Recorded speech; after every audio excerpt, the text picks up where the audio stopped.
aí, jovem mancebo, beleza? Vamos continuar então? Então, composição vetorial. Geralmente, quando se trata de força, né, você tem forças que podem apontar na mesma direção e no mesmo sentido, ou só na mesma direção, mas em sentidos opostos. Tá? Quando você quer somar forças, você tem que pegar esses vetores e posicionar eles de uma maneira que isso mostre que a força está sendo aumentada. Como assim? Bom, tudo isso é graficamente, tá? Então vamos lá. Você tem dois vetores A e B com a mesma direção e sentidos para o mesmo lugar. Então, se você for fazer o vetor A mais B, você tem que pegar o vetor A, do tamanho que ele está lá, e ligar o final do vetor A ao início do vetor B. Como? É só posicionar um na sequência do outro. Tá? Então, pela união de A mais B, você vai ter o vetor resultante, A mais B, que é esse terceiro vetor que foi desenhado aí agora.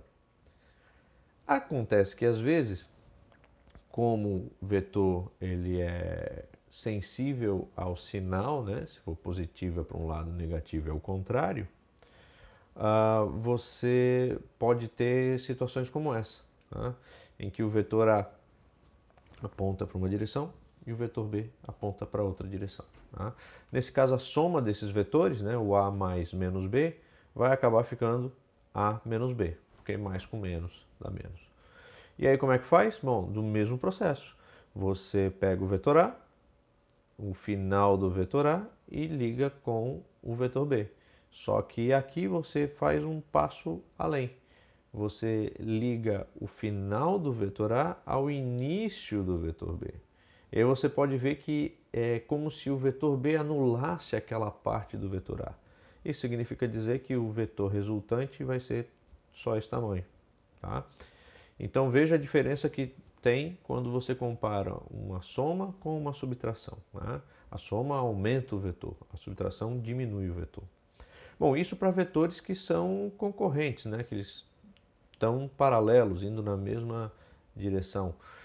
Se os vetores não estiverem indo na mesma direção, você faz o mesmo processo. Você pega, na soma deles, você pega o vetor, o final de um vetor, você liga ao início do outro vetor. E aí você faz a magicazinha de começar o vetor resultante do primeiro vetor e terminar no último vetor. Beleza? Se for, né, uma subtração, né, com o vetor B, nesse caso, apontando para o outro sentido, você tem vetor A, no final do vetor A, você põe o vetor B, e aí liga o início do vetor A ao final do vetor B. Note que nessa situação, onde eles não têm a mesma direção ou sentido, a operação muda a cara do vetor consideravelmente. Perfeito? Então, essa técnica é chamada de regra do polígono. Tá? Ela serve para quantos vetores você tiver. Então, veja, você tem a regra do polígono, que é fazer o quê? É pegar um vetor e no final desse vetor ligar o início do outro vetor. E aí ligar o início do primeiro vetor ao final do último vetor. Essa seria a regra do polígono. Tá? Esse seria o vetor resultante. Mas também tem a regra do paralelogramo, que é pegar o vetor e o segundo vetor, ao invés de colocar no final, você bota também no início. E aí você faz correr uma sombra desses vetores, ou seja, esse vetor vai escorregar pelo outro, né? O A vai escorregar pelo B e o B vai escorregar pelo A até que eles se encontrem.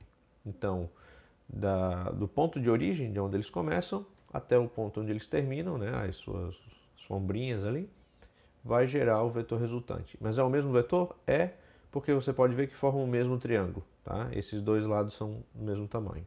Tanto a regra do polígono como a regra do paralelogramo tem que dar o mesmo vetor. Agora, a regra do paralelogramo só funciona para dois vetores. Já a regra do polígono funciona para quantos vetores você tiver. Um exemplo disso, sem esquecer, para saber qual é o valor desse vetor resultante, você tem que usar o teorema de Pitágoras, que é levar o vetor ao quadrado e somar com os seus catetos ao quadrado. Tá? Um exemplo disso que eu acabei de falar da regra do polígono e da regra do paralelogramo é com esse exemplo aqui. Considere os vetores representados a seguir: A, B e C, cada um com seu módulo, sua direção e seu sentido. Usando uma régua, esquadros e aplicando a regra do polígono, porque você tem 3 vetores, obtenha o vetor A mais B mais C e também o vetor A mais B mais C. Que conclusão é possível tirar desse resultado? Bom, se eu fizer o A mais B mais C, eu tenho que pegar o vetor A. Usando a regra do polígono, eu vou pegar o final do vetor A e ligar o vetor B no início dele. E aí eu tenho o vetor A mais B. Então agora eu tenho o vetor A mais B e eu somo com o vetor C pela regra do polígono. E aí eu tenho o vetor resultante aqui em vermelho. Perfeito? Já a soma A mais B mais C, você tem o vetor B, o vetor C, e aí você tem o vetor B mais C. Pego o vetor A e no final do vetor A eu ponho o vetor B mais C. E aí você vê que os vetores vão ser iguais. Então, não interessa na hora da soma, né, a ordem que você está somando os vetores. Tá? O resultado vai ser o mesmo, graficamente e numericamente, ou seja, vai ter o mesmo módulo. Perfeito?